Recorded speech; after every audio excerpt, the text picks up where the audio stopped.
Okay, everyone, in the spirit of getting things started on time, just wanted to introduce it. My name is Beth Albach. I'm the program manager for the Southeast Pennsylvania Apex. We are joined here today by our Pennsylvania Apex Network, as well as our Pennsylvania WedNet network. And our presentation today will be provided by 3Comply, by Jan Himmelreich and Bill Cameron. Both are registered providers with advanced and extensive background in assisting small and moderate-sized businesses achieve compliance and continue to maximize available resources and deliver top performance across the network. At this point, again, Apex works with a variety of service providers to get you the best out there, best information that we have. Again, we want to bring education to the community. And what we are is we're federally funded by the U.S. Department of Defense. We provide no-cost assistance to businesses interested in government contracting. We have 97 nationwide centers, and we reach the entirety of the United States and beyond.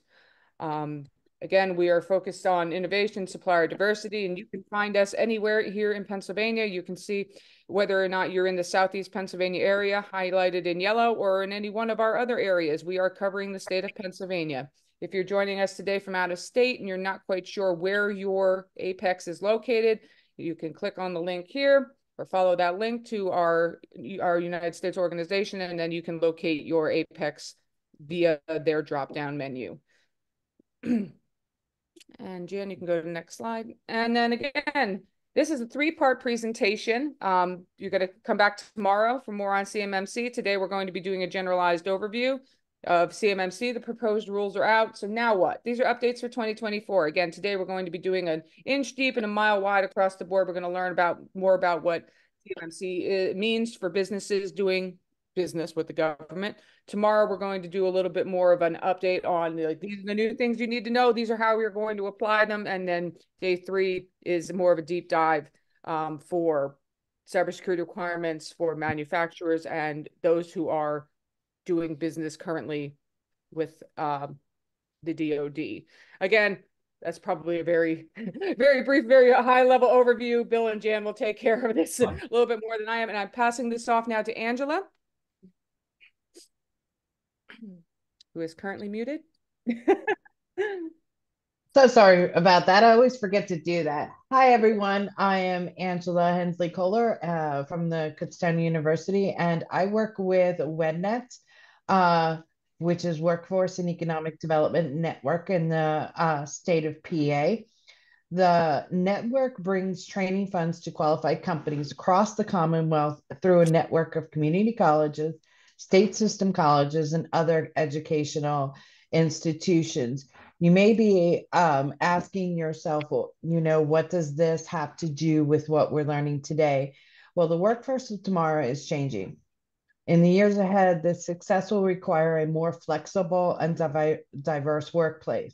Technology will continue to play that greater role. And as you are going to see today, technology is something that you may or may not need a lot of training in. These are the challenges that you may face today.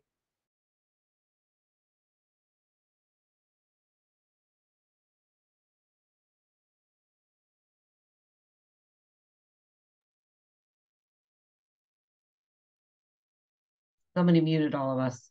Yep, Angie, you. Oh, God. Okay, Okay. where did I stop then? Because I didn't see that. So Uh, sorry, everyone. If I'm repeating myself, I'm sorry. The WedNet program thinks about the workforce of tomorrow, and it's challenging. In the years ahead, your success will require more flexible and diverse workplace. One of those things are technology, as you're going to learn today and over the next couple of days. These are challenges that you can face today as you plan for tomorrow. When it comes to preparing your workers to meet these challenges, we are here to help. And I'll be here today, tomorrow, and the next day. If you have any questions on how that will be, I will put in the chat the website where you can find out more about it, or you can contact me directly. Thank you.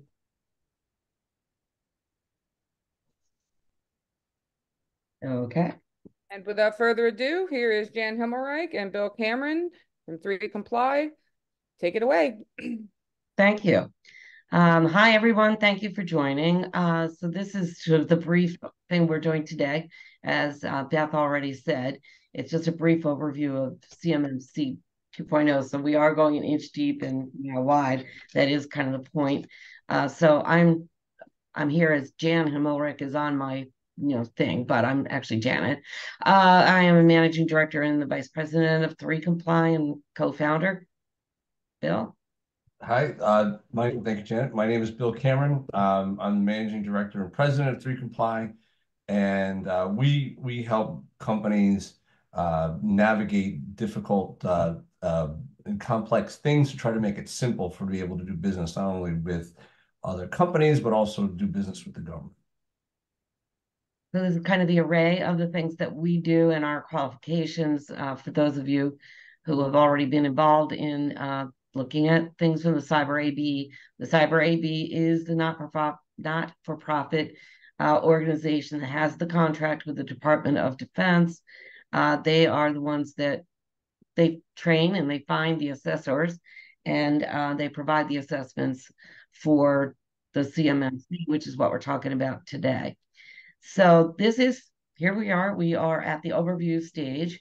Why are we still here? It's a really good question. This has been going on for years now.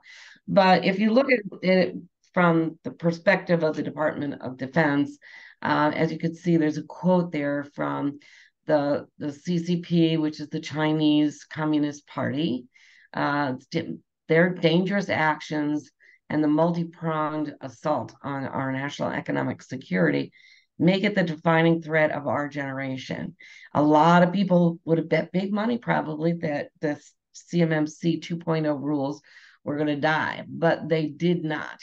And part of the reason is, Bill will give you the example of this jet fighter over here on the left side about why this is so important to the whole country.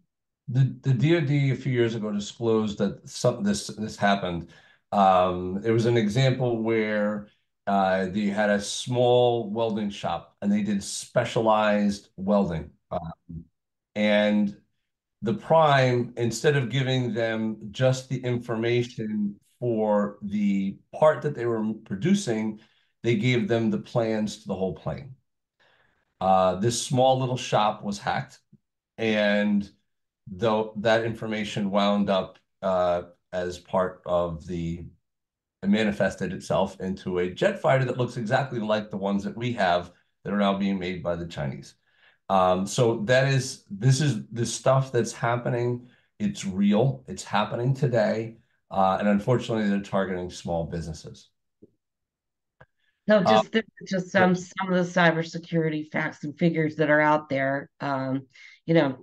Not going into them in detail, but interestingly about China, they are one of our biggest concerns. But per Microsoft, currently 58% of nation state attacks are originating from Russia. That probably won't surprise you much. So that's one to look at of these statistics and figures.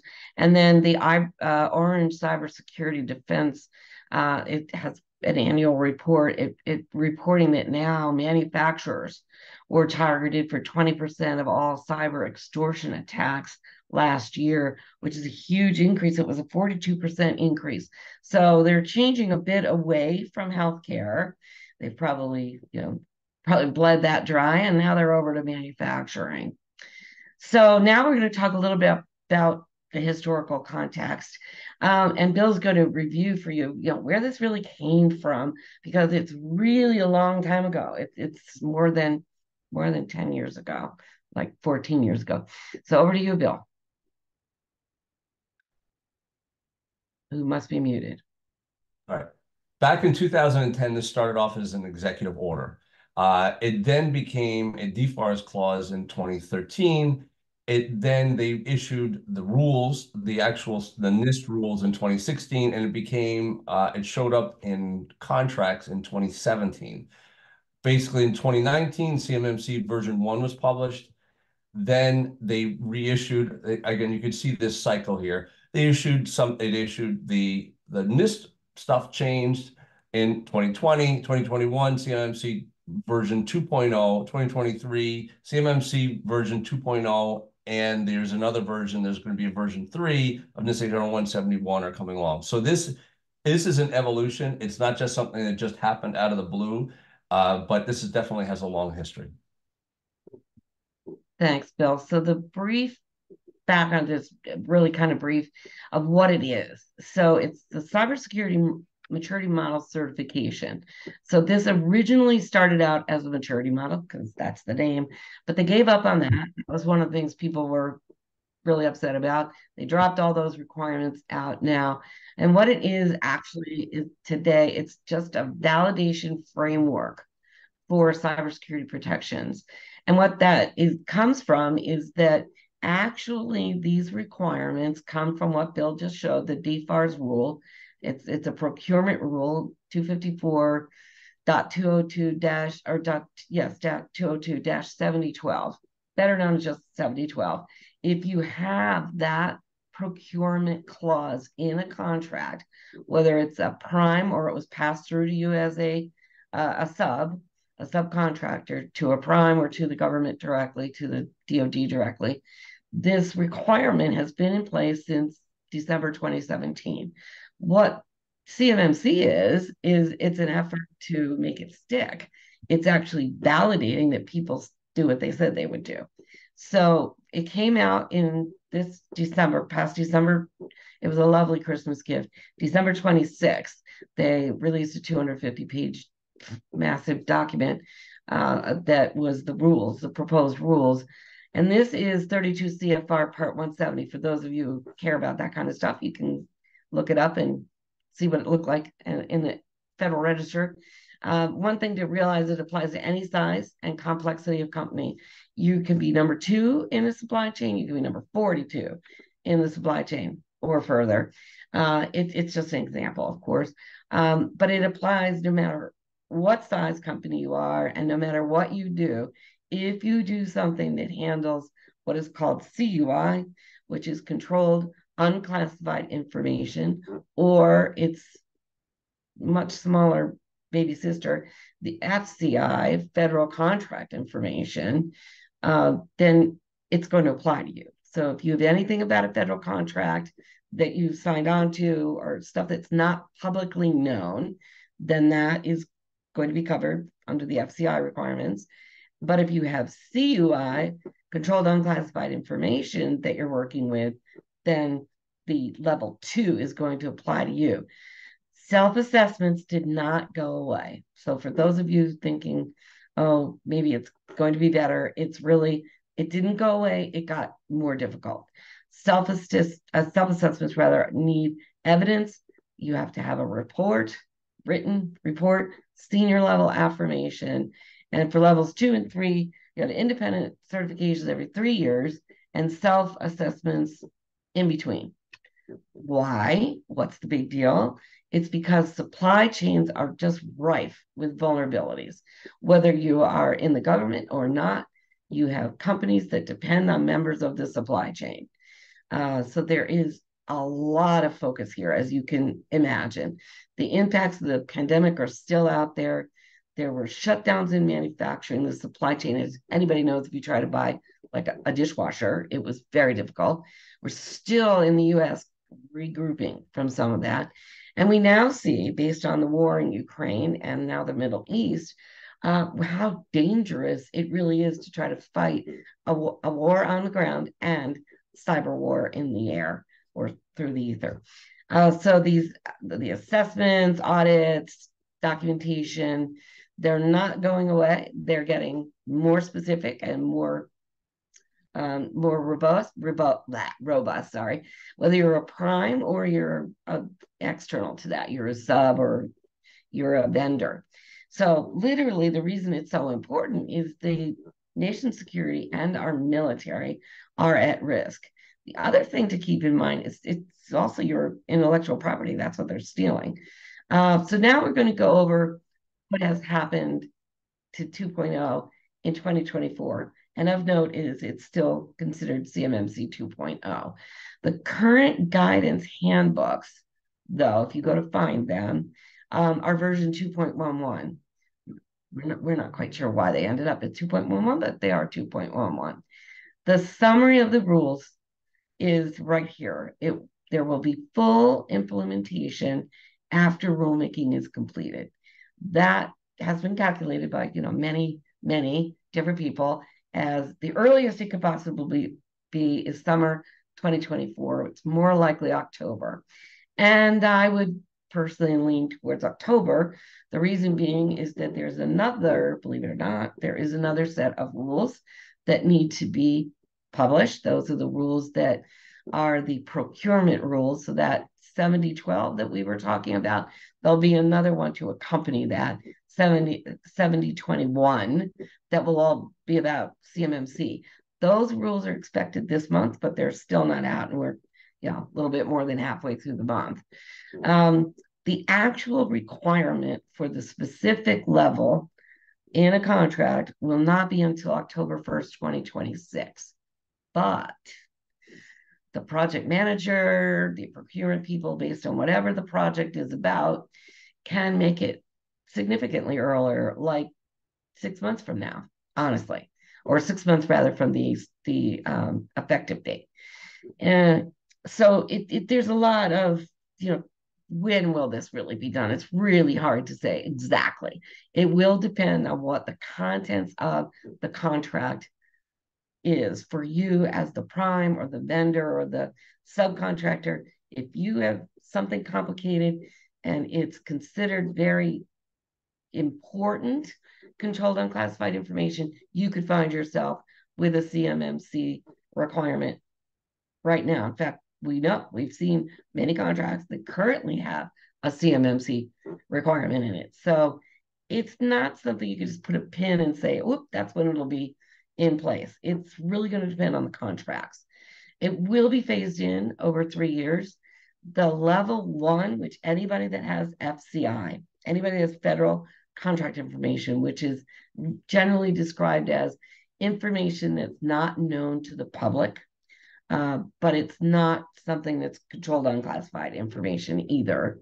It's just not publicly known. So you've made your way through the processes, and now you've got information about specs and about that type of thing that would not be publicly known, but it's not something that's controlled unclassified information. That's FCI. Almost everybody will have that. That level 1 is required 6 months after the effective date. And that equates to the FAR requirement. And levels 2 and 3, which is now published, level 3, that'll only be about 1,500 companies. So probably you don't have to worry about 3. Level 2, which is the advanced, is the one that most people are going to be concerned about. That's the DFARS requirement. And everything we just talked about requires an annual attestation. Affirmation is the term. So Bill is going to go over for us some types of CUI just to give you a better understanding of that.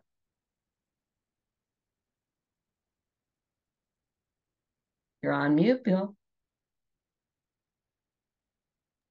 If there's any questions, by the way, we'll try to address them as we go along. Just put them in the meeting chat.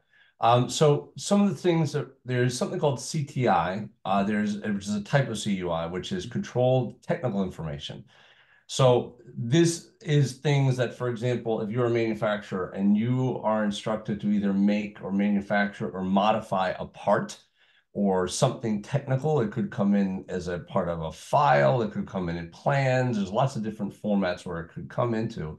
Those are the most common things that a manufacturer will receive, and be able to look at those types of things. It may not be an actual document, and in some cases, the documents are actually marked, and in some cases they are not yet marked. There is a big push to be able to try to mark things properly, but bottom line, if you're getting a drawing and it's a part of some sort of a government program, chances are it's CTI or CUI.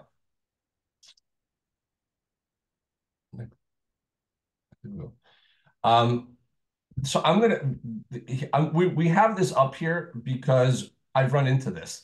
You cannot alter CUI or CTI. I had someone that came to me and they received the document at a manufacturer and they said, oh, well, if I have a Sharpie and I just cross out the thing that says controlled unclassified, I'm good. You can't do that. The classification of the document is, for example, it could be through the armed forces. It could be the DoD itself. It could be other branches of the government, hypothetically. You cannot remove that. You cannot change those things. Only the person that owns the document can change how that is handled. So there's going to be expectations. So the difficult part is, again, there is definitely things that are definitely marked, and there are things that are unmarked. If it's ever in doubt, treat it as if it is CUI. Next slide. Sorry, I was answering somebody on the chat, Bill. We have 1 sec. Sorry. Oops, and it won't let me advance while that's open. Sorry. Sorry again. But it is important, and it's not working. There we go. CMMC 2.11. So this is information that would come out of those guidance documents.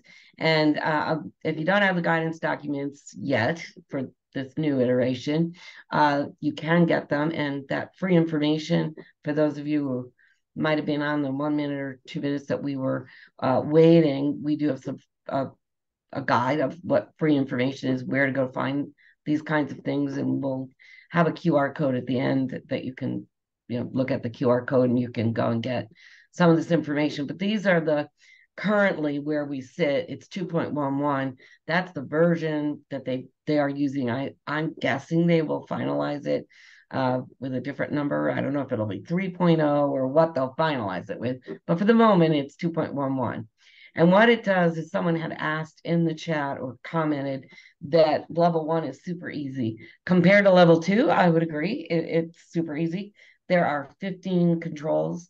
They're actually referred to as practices, and 6 domains that are involved for level 1.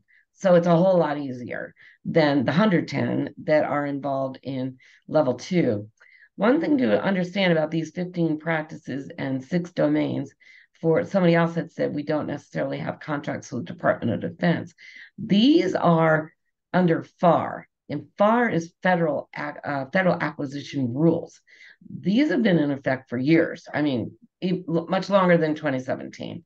And then the way CMMC will play into this is that it applies to FCI only.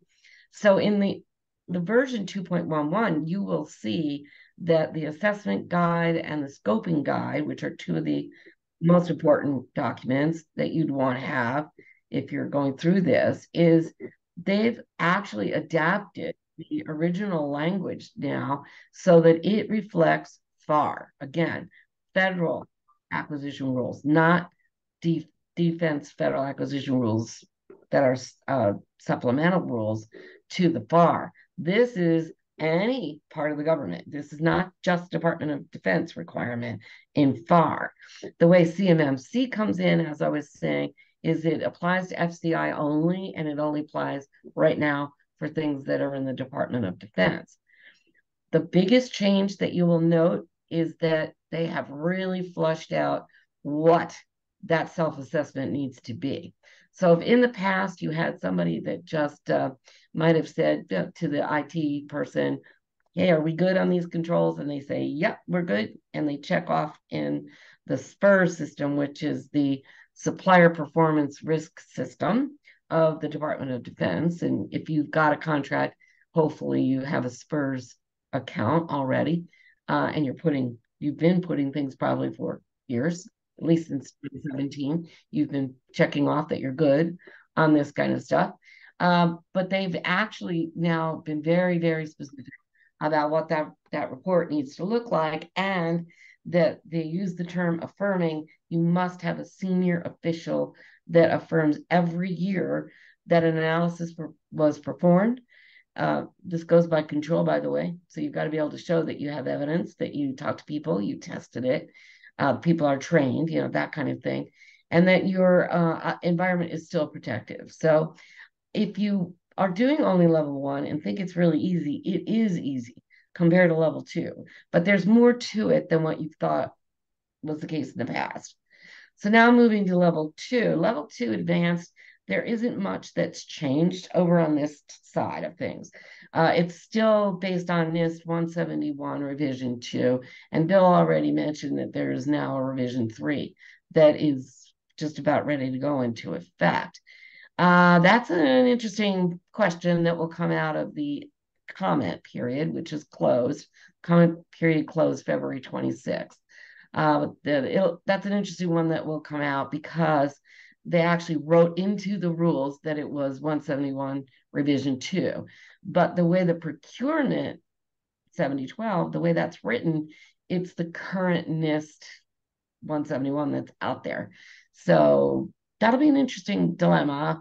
I would bet, if I were a betting person, that the rule will be revised to say that it will be the most common or the most current 171 version. We won't know that until they actually put out the final of the rules, which there's 60 more days before that really goes on.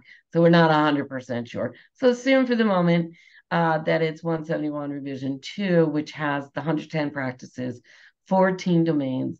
It talks about the controlled unclassified information, and for the most part, a very tiny percent, and you will be told if you could do your own self-assessment again on these level 2 controls. Frankly, most anybody that's a contractor is going to want to do the one that gets you the certification, which is through C3PAO, which means Certified Third Party Assessment Organization. You know, the government has all kinds of acronyms. And they will do an independent assessment for you to get you the certification, assuming you pass.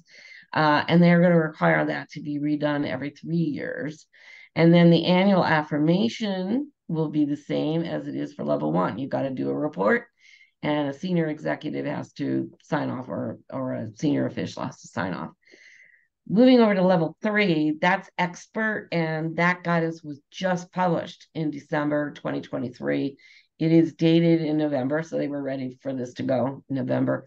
This is the one where there's about 1,500 companies that will be involved with this, and the government-led assessment based on NIST 800-172, which is just another level up. It has a few more specific things for the type of controlled unclassified information that will be used here. I'm guessing it would be, space, military space, Space Force, some of the things that are probably bordering on classified information would be involved in that. Bordering on, not, it specifically is not classified information. And then the fourth point here, it applies only to the DIB, so defense industrial base contractors using unclassified systems, their systems that process, store, or transmit FCR or CUI. If you are supplying technology solutions to the government that the government uses, that this is not applicable to that situation. So in short, hopefully, CMMC is now an official program of the Department of Defense, not just a procurement requirement. That's what happened when they used the 32 CFR. Those are programs for the Department of Defense. It was, as CMMC 1.0, it was just another clarification to procurement. They decided it was such a big deal. And this, again, remember where they're coming from on this about cybersecurity being such a huge risk now in the whole supply chain. And they are aware some of this could drive people out. It's just not worth it to them. They do understand that. They're worried about that, but they're more worried about the eventualities, like Bill explained about that plane. I mean, they got that fighter jet up and going in China before the US finished it. I mean, it can be really, really bad stuff for your intellectual property, as well as the cybersecurity necessity against cyber attacks. The amendments to 48 CFR Part 2, which is where DFARS is, where the procurement rules are, is the part still not published. They were expected this month. Hopefully they'll still make it by this month because they are combined together. The 32 CFR plus the 48 CFR will equal CMMC. And the effective date will be based on when both of those are done. And then again, as I was guessing before, some people have figured out it could be done in the summer. It's probably more likely that these will be effective in October, or finished and final in October, and then they'll give you a little bit of time to make them effective, maybe January of 2025. We'll see. There is a rollout that's defined. The 2.5 to 3 years is defined, but the DoD can requirements. They can require an assessment at level 1 or 2, and then I'm quoting from the law, when warranted by the FCI and COI categories associated with the planned effort from the effective date of the DFARS rules. So, could be anytime. Depends what your contract is for. As noted, it's not absolutely required until October 2026, but they will have the discretion to change that. They try to show sensitivity to small businesses, and I'm sure many of you are rolling your eyes at that. But they did by making the rollout, still giving you 2.5 to 3 years, depending on what kind of information you have. But again, they actually state the threats, the vulnerabilities, the impacts of the compromise outweigh, in their view, the small business concerns. You as small to medium business owners may not agree, but that's how they're looking at it.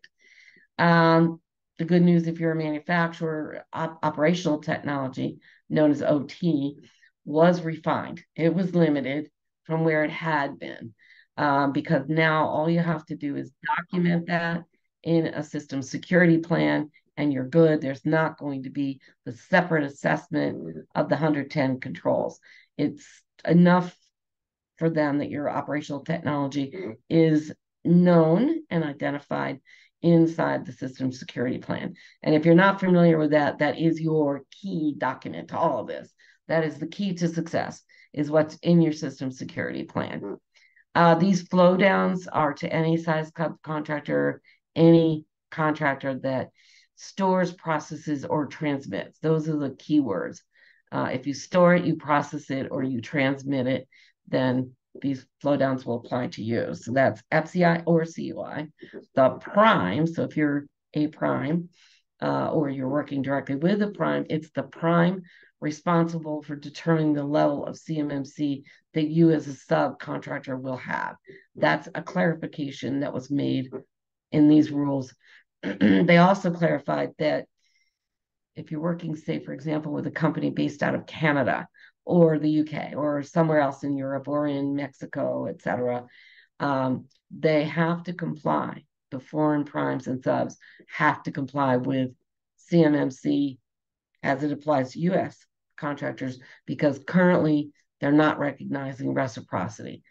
They're working on it, but it's not been recognized at this point. In other words, our Department of Defense considers it not quite strong enough in the other companies. Very important, very, very important to all of you. Everybody uses an external service provider, which is now known as an ESP. You might better know it as a managed service provider, an MSP, or a managed security service provider, an MSSP. They were identified in the proposed rules as having to have the same or a higher CMMC level as its client. So if any of you are working or own or do an external service provider, and you provide anything from the whole security piece that everybody needs, or you do their help desk, you do the basic ticketing system, you run the network, whoever you may be, you're supposed to have the same or a higher CMMC level as your client, which is really going to be tricky. And that's a very new thing, because you don't have the contract with the Department of Defense, your client does. So it's pretty tricky. And just before we move to the enforcement, which Bill will go over, I just want to talk about the key question that most of you probably have. Is I'm a very small company, and Bill and I have worked with micro companies, like really seriously 2 to 3 people in the companies. But if you are in the supply chain to the DoD, it absolutely does apply to you, whether or not you feel like you're complicated enough or whatever. It does apply. Many of the CMMC requirements are already in contracts and solicitations. And that a lot of this comes from a more current, or more recent, I should say, executive order that was in May of 2021 about improving the nation's cybersecurity. It just kind of shows that it's not good. We do not have good cybersecurity in the whole of our country yet. So they're trying to get the federal government to exemplify best practices. This goes across the whole of the federal government, not just the Department of Defense. It occurred out of major attacks on infrastructure that took down, if you remember SolarWinds or any of those, they were pretty big. And worry about the Colonial Pipeline. We worry about the U.S.'s infrastructure. And as a result of this executive order, all of the departments in the government were asked to improve their cybersecurity internally as well as their response. And the one that you need to know about is that Department of Justice. So now we're talking about a whole different piece of the government. The Department of Justice rolled out its cyber fraud initiative in October of 2021. And it very explicitly said they will be using the False Claims Act to enforce these cybersecurity requirements. And Bill will explain how that applies in this situation. But the answer to I'm a very small company, does it still apply to me, is yes.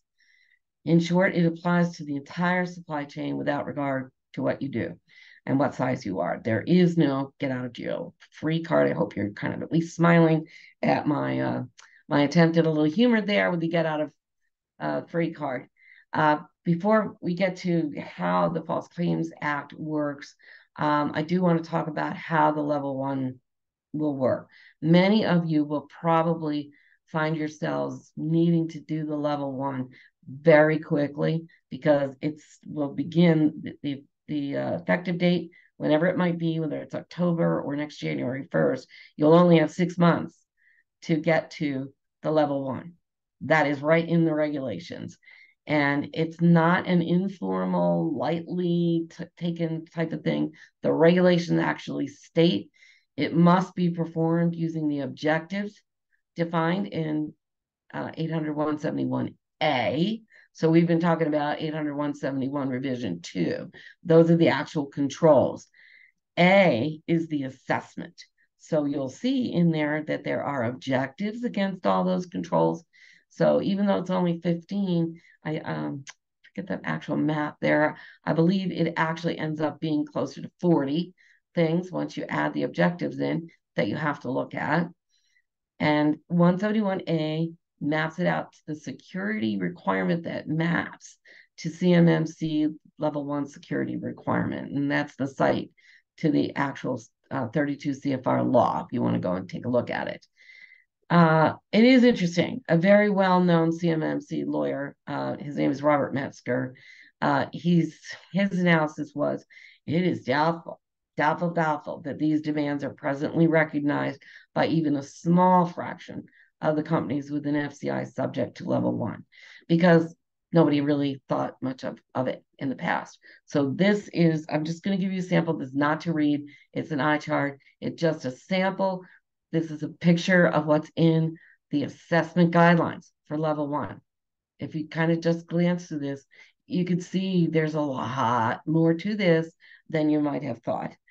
This is how the report needs to be written, and it's all about FCI. So you'll see this will apply to you if you have FCI.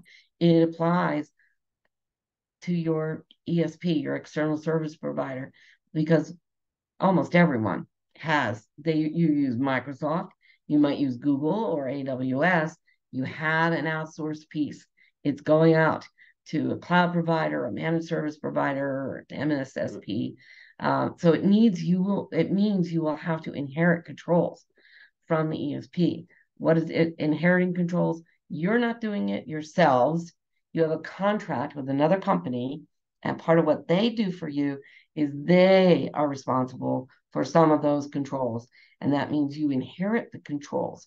So there's a lot more pressure than people understand and are beginning to understand now, that external service provider is a very key piece in what's going on in CMMC. If you have and are using a cloud service provider, there are more requirements that are in place. There's FedRAMP. If you're not familiar with that, ask us in the chat and we'll give you more information. We can't go into the details of FedRAMP on this call. Way too complicated. There's a whole thing about equivalency as well. If you want to know more about that, just please do put it in the chat, and then when either myself or Bill will get back to you to help you understand that a little bit better.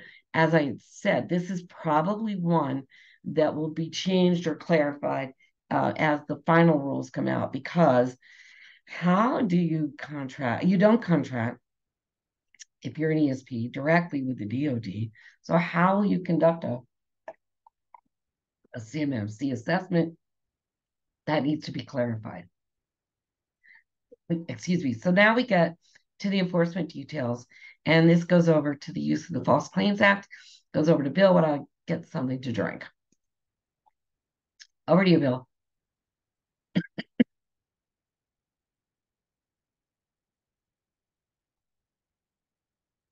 You're on mute, Bill. Thank you. One of the big things is there's a certification that you wind up having to do. And it will come in place. It could come in place in a few different areas. It could come in through, there's something that's called a SPURS, which we'll go through a little bit tomorrow, what that is. And you might have to declare, hey, where are we with our security program? A lot of people signed the SPURS thing and said, yeah, hey, we're good. That is considered an affirmation or an attestation, and it has consequences. And what that means is that you want to be able to be as accurate as possible when you report that, because you could be held to that standard. So for example, there's SPURS, and it's a complicated topic we'll talk about tomorrow, but you have to go in and say, okay, how many of the 110 controls do you have in place? And if you say, hey, they're all fully implemented and you get a perfect score, that's great. You're putting that in, you're signing that off, fantastic. You're sharing that with your primes that you are in good shape. If you are then investigated for whatever reason, or that you can be selected at random, and they find that it's not actually that, it could be, a lot of folks that didn't understand it, but they could potentially go back, and there is some companies that have had actions placed against them in terms of there's something called Department of Justice, activities that are going on, there's cyber fraud initiative, and they're looking at to make sure, hey, was that something that somebody didn't understand what they were putting in? Is it something that was accurate? Is it potentially an area of fraud? And so the next slide, I think.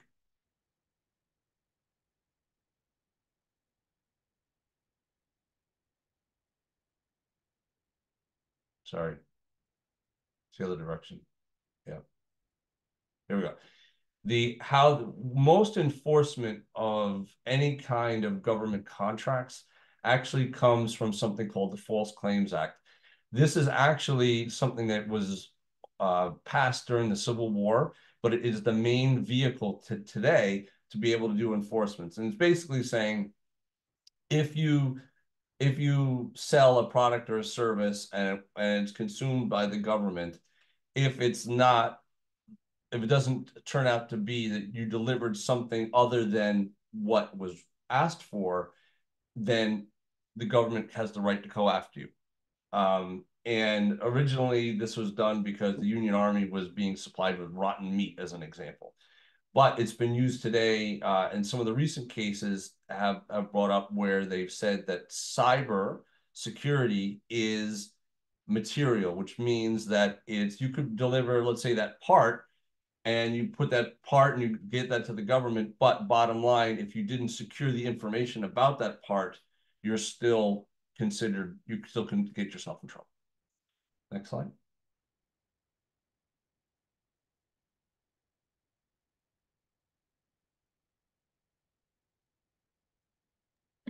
Sorry, I was trying to answer a question in the chat. Now I froze it. Excuse me.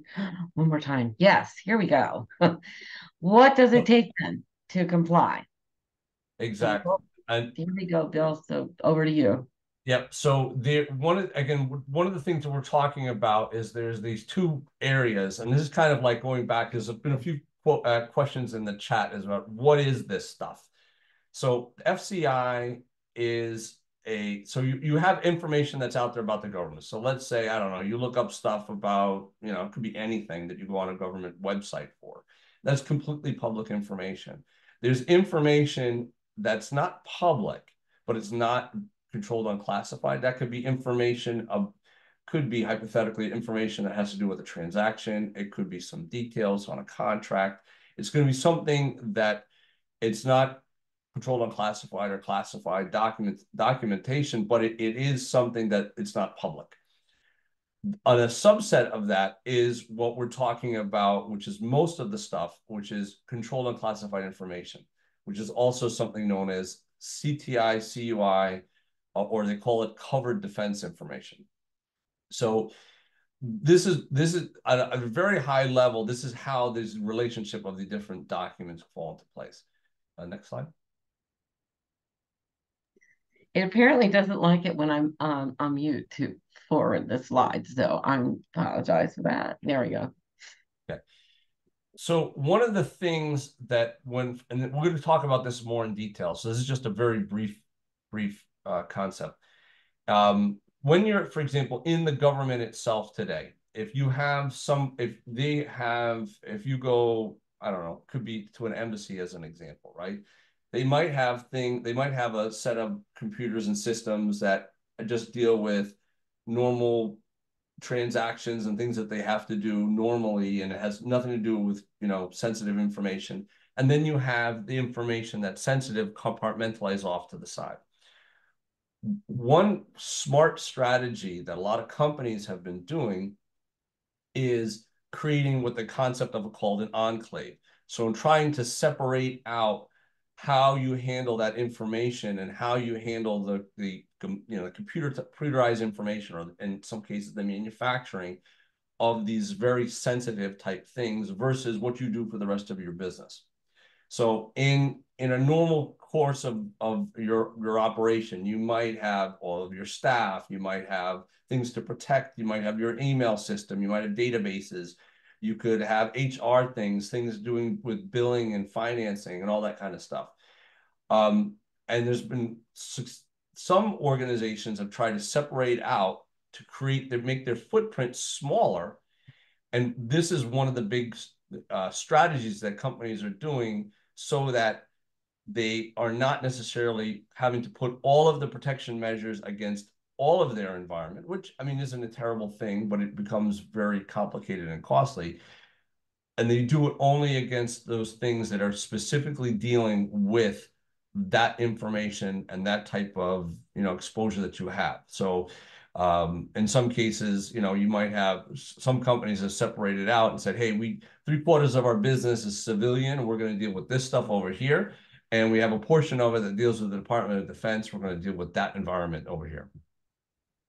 So again, tomorrow we're going to go through some more details. There are things that you wind up, this is all going to go in tomorrow, but there's things that have to do with system security plans, policies, procedures, evidence that you put those things in place, training for the staff, monitoring to make sure, hey, are people doing what they're supposed to do?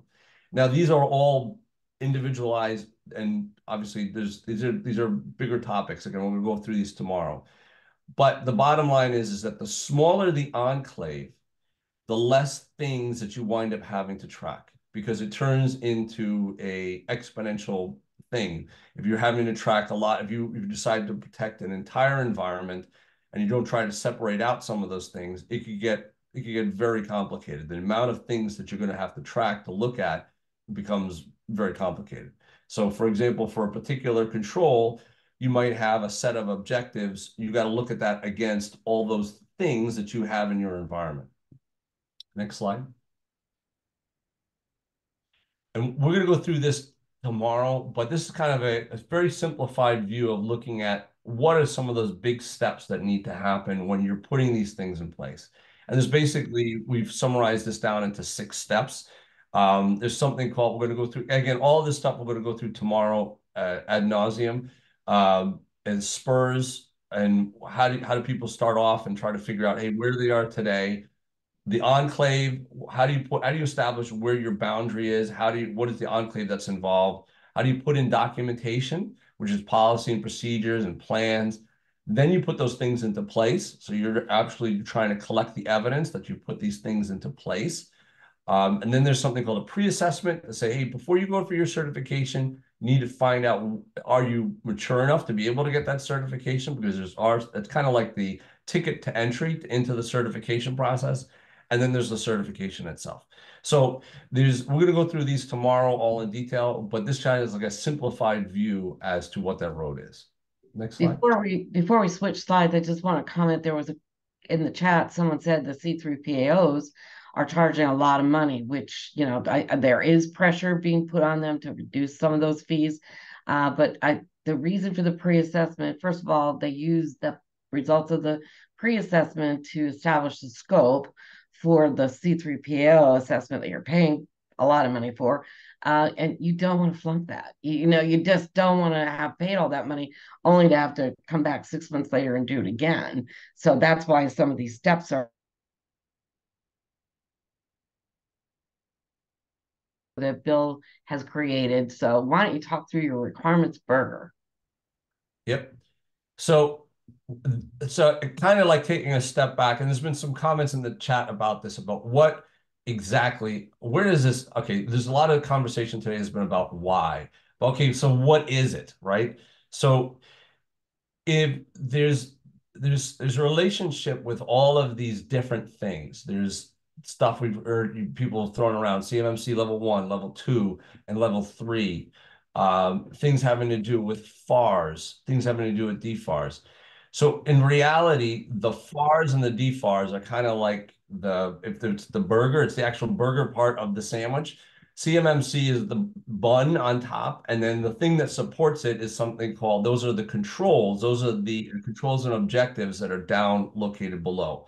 And so that's the bottom of the burger is the NIST 800 171 and 171A information.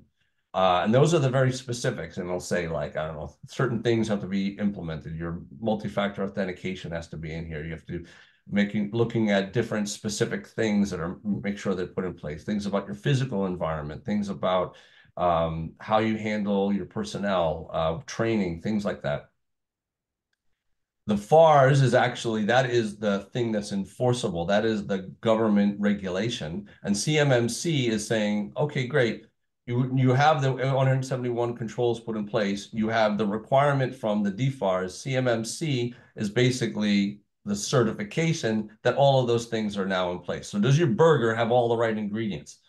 There is also another thing which also comes into play. There's something called Appendix E, which is something called NFO controls. We're not going to go terribly into detail into that, but the government assumes that organizations have those in place even before getting to the burger. Again, topic for tomorrow. There is something called CMMC level 3, which that has to do with 172 and 172A. We're not going to go terribly into detail of that because the very small group of people that are a group of organizations dealing with that. Next slide. Sorry, I wanted to make sure that was going to forward it for me this time. So I know from the questions that are coming through the chat, Bill, that the $64,000 question is, what does it cost? So I will just say it depends a bit, as Bill was saying, about how big your IT environment is and resolving that question of should you have an enclave. It depends on what the relationships are with your prime, because the prime should be limiting how much and what type of information you receive. To the example that Bill gave early on in the presentation, if you're only making one small part, you do not need the entire plan and specifications for the whole plane that you're making. You just needed to know what you needed to do for that piece that you were working on. So the prime if you're a prime and you're listening today, you have a lot of responsibility here, because you also are the ones that not only are passing on all the information and the specs and ensuring your vendor is compliant and has their CMMC stuff done, but you also are determining what level of compliance is necessary. The other things that you need to depend on is, or that it depends on, is what is your current state? Have you already updated your cybersecurity capabilities? Somebody was just asking in the chat or commenting that, you know, a company of 20 people can't afford to spend $120,000 on getting something up to date like this. But unfortunately, or, you know, depends how you look at it, I suppose, the position, and it's stated right in the proposed rules, position of the Department of Defense is you should have done it in December 2017. So we're not going to worry about what you have to do to get to the point. We're only worried about what it's going to cost you to actually go through certification. I know that doesn't make people happy. That is their position, like it or not. We've also had a lot of people ask us about, I've got SOC 2 or I'm ISO 9001 or 27001. I've already got those in place. Doesn't that count? No, it doesn't count because they're not considered to be directly applicable, but they are similar. So although you can't substitute it, the fact that you've done them, it gives you a great start, a great head start over people that have not done anything at all. You also have to really look at how much is being done by your ESP. We've noted that the external service providers are really important. What will you inherit? How good is it? So the bottom line is, if you haven't done much or done nothing, expect it to be at least $100,000 and 18 to 24 months of work. And Bill, do you have any other comment you want to make on the costs right now, or are you going to talk about it tomorrow? I will go a little bit more on that tomorrow. The bottom line is that, and I see a lot. There's been a whole bunch of comments in the chat just recently about oh my gosh, this is a very big thing, and how do we do it as a small organization? This is a big topic, and definitely the DoD understands and recognizes that it is. And it's not only small businesses; it's actually the primes, everybody that's within the supply chain that has those pieces of information. We wind up having to do this. So the size of the organization, that's irrelevant. That still applies to everybody. Okay, great. How does the small micro companies do some of this? There's been some strategies that the smaller companies have worked with their primes and be able to. Some of the primes are helping, and I define helping. I don't know if that's financial. I don't know if that's other means, other actions, but they have been doing. There is some programs where some of the especially some of the larger primes are helping their smaller suppliers. They understand the thing to come that they need to overcome, and then they are putting it in place. Is it ideal for anybody? No, it isn't, but it is something that's there. Observations was the next one. Like many things, these require demonstrations. It's people, processing technologies.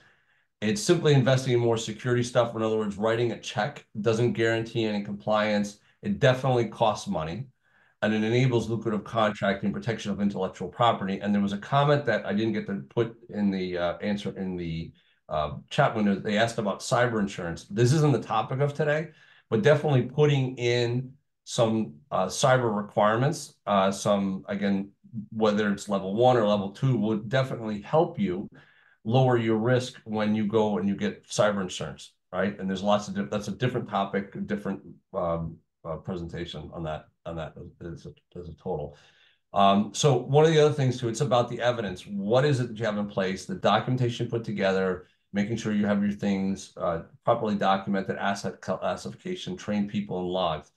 Now where the difference is when you go from a smaller organization, if you try to make your enclave absolutely as small as possible, this is the part that you can wind up making more efficient and actually reducing your costs by making that enclave as small as possible.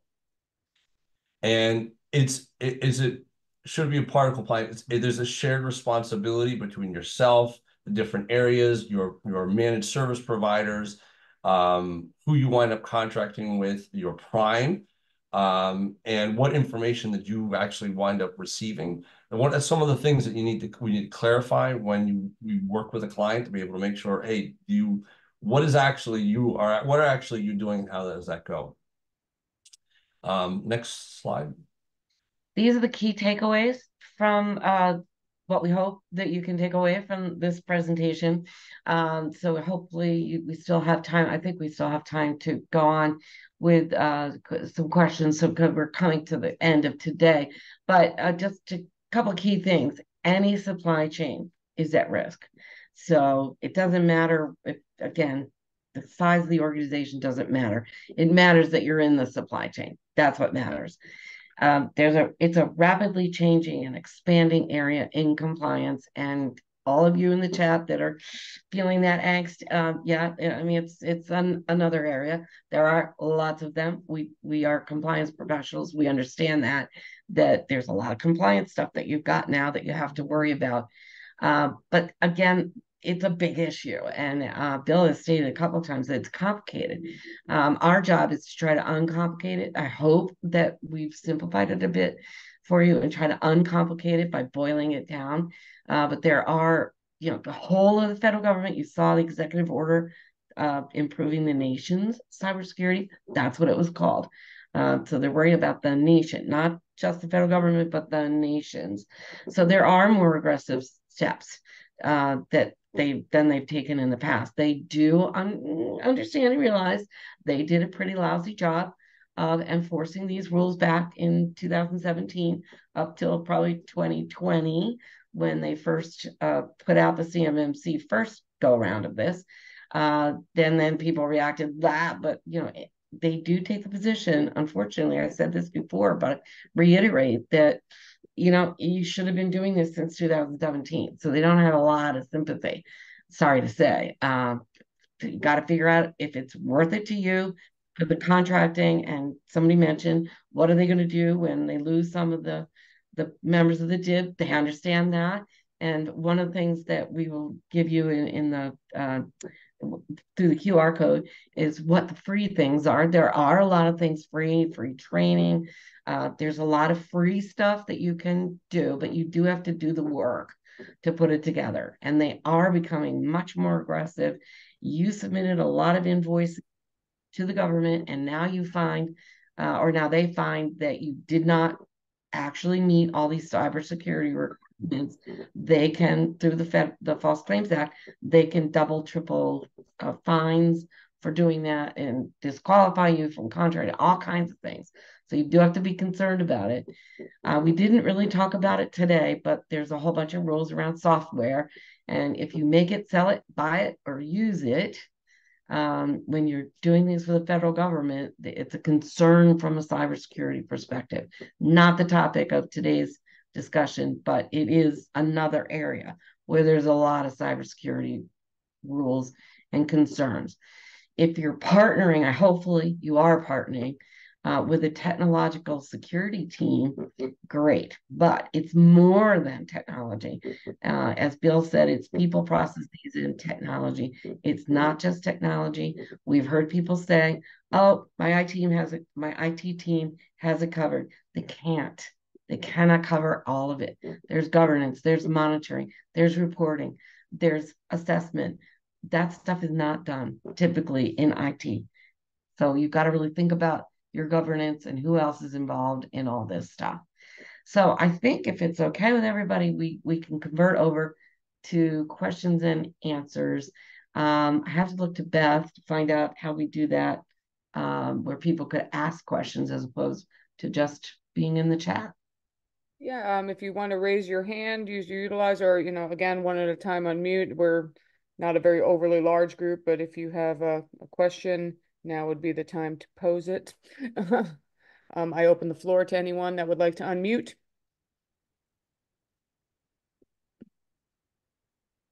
And you have seen things that are in the chat. We've been trying to answer them as we go. Again, just to reiterate that this validation system of CMMC is a construct of the Department of Defense. There are other agencies that have already published things. If you are publicly traded, for example, you know the SEC just put out their new rules on cybersecurity. Department of Energy has published them. Department of Homeland Security has published them. They didn't want to wait anymore for CMMC, so they've gone ahead and started at the Department of Homeland Security. They have put in some stuff on their own. But as we've said, as we've tried to answer questions, it is if you are in that government, if you are in the government supply chain, then yeah, you already have these requirements and they've been in place for a while. So if you got FCI or CUI, there's stuff that you have to do. We are addressing tomorrow. We're going to be addressing more stuff. So Bill, why don't you go over what we're going to be doing tomorrow?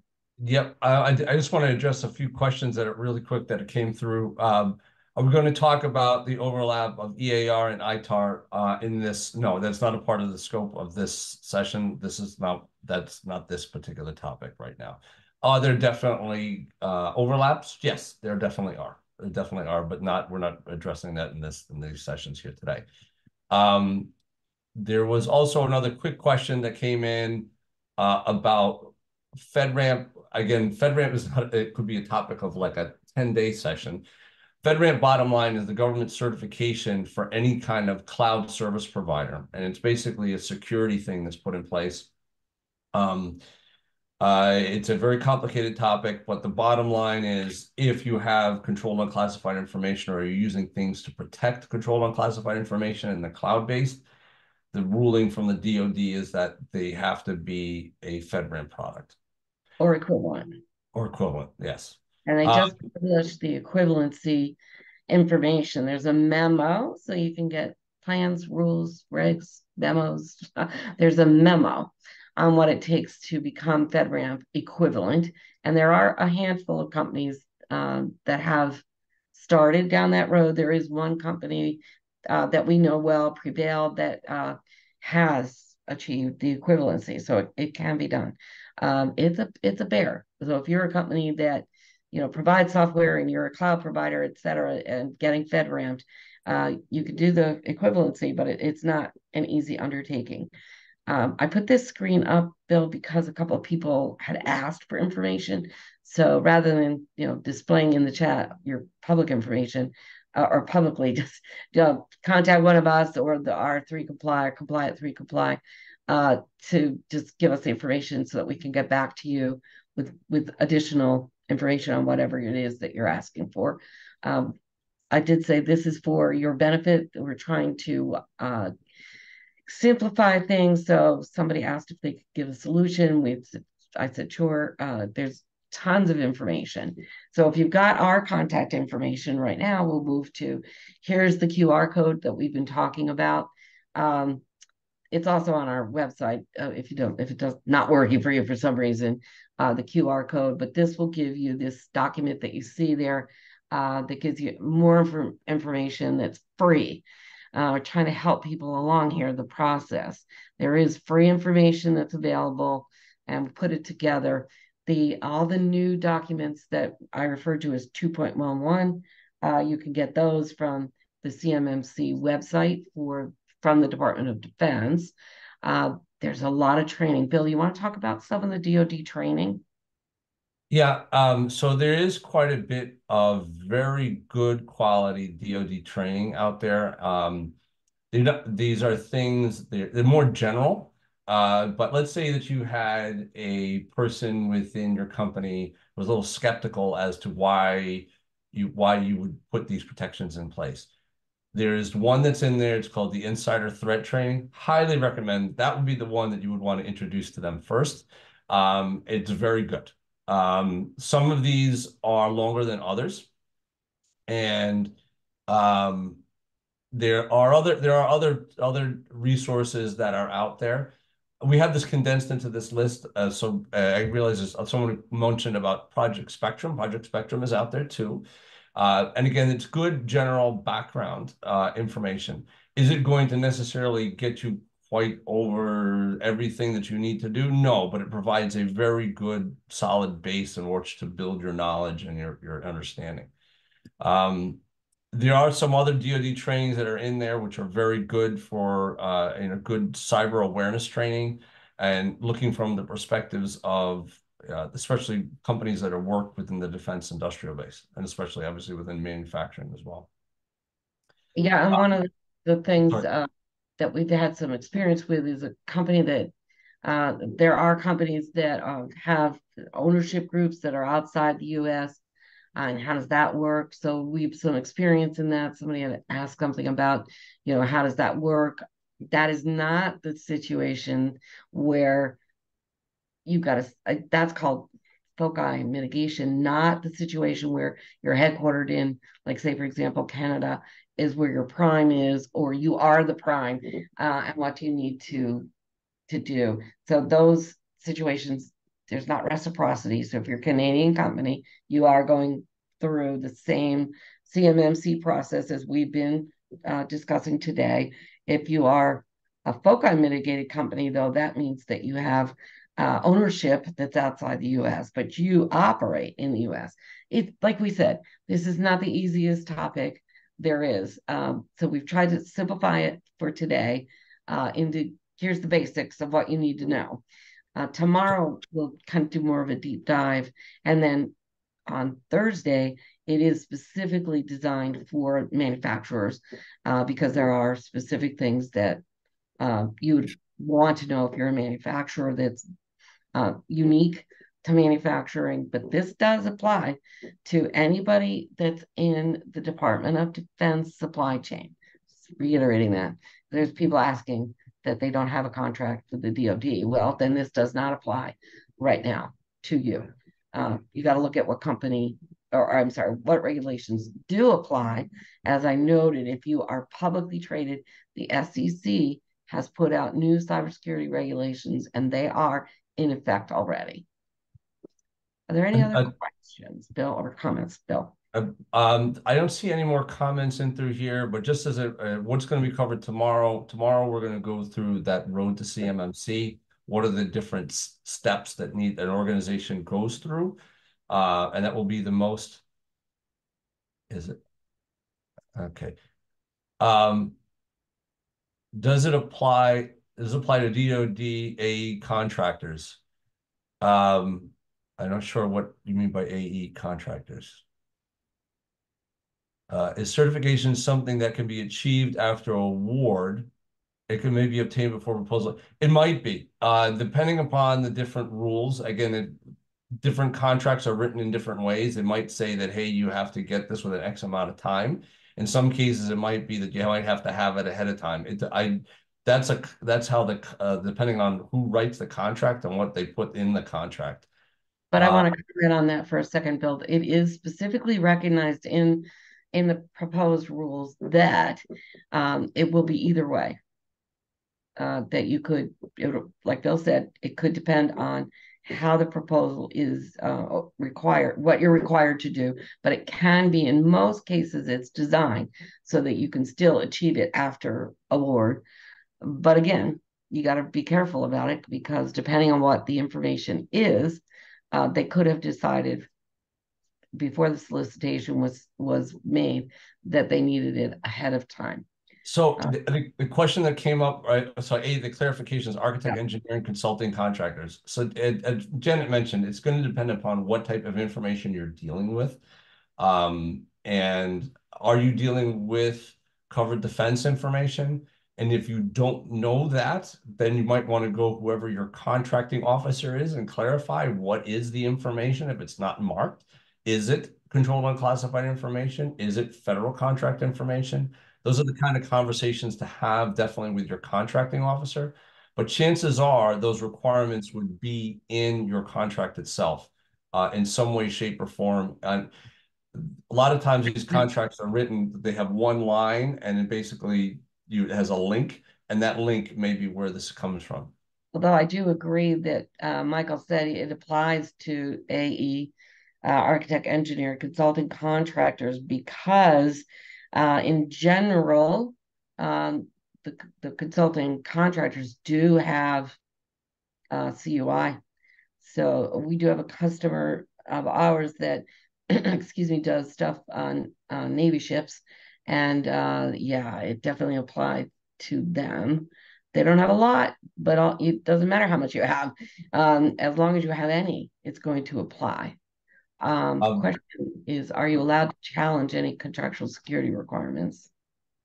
So this is going to be a step away from our expertise area, but could you? I guess. True. This is where having a good government contracts person or a government contracts attorney would come into place. But if you are handling information, and it's controlled unclassified information or it's FCI, the chances of you challenging that successfully is going to probably be close to zero. If it's you don't understand what the information is or they haven't clarified it, that might be a conversation to have. Yeah, I don't know that you could actually challenge these. The 7012 related, okay? 7012 being the one that requires NIST 800-171. I don't think you could challenge that as a contractual security requirement. If you have others, to your point about it being boilerplate, yeah, you probably could. But as Bill said, that goes beyond our expertise. We really are talking through and know what the requirements are related to 7012, which is the NIST 800-171 related to the data. Rather to other pieces, that you'd have to go to your CO. I would do that. Michael also said that. You could maybe again about FedRAMP. Oh, that's a dicey one. The FedRAMP and the and the equivalent. Yeah. Yeah. So I guess there's a conversation that has to do about the contracts things. Okay, any other questions? Okay, everyone see you tomorrow. If there's no other questions, we'll see you guys tomorrow. New ones. Hold on a second. No, these are all people just thanking us and some trying to get the focus on, okay. Yeah. Ask for clarification on specific aspects that may seem overly broad or unclear. Yeah, I mean, yes, that's definitely good advice. Any clarification that you can get would be, well, yes, well. Validity of the certification is 3 years. Oh, yeah. Yes, it lasts 3 years, and in between, each year in between, you are required to do a self-assessment affirmation in between. So every 3 years, you have to go through the CPAO again, and then in between, you're doing the self-assessment for level 2 and level 3. Okay. Final call for questions. Somebody's typing, I think. Maybe and not. again, I believe that everyone here has your contact information, Jan and Bill. If you have any additional questions after this presentation, I believe that they're free to reach out to you. And tomorrow, or it's fine too, either or. Yep. And again, this is day 1 of a 3-part series. We look forward to seeing everyone back here tomorrow, same time. We're going to do, again, a more deep dive. And thank you, Jan. Thank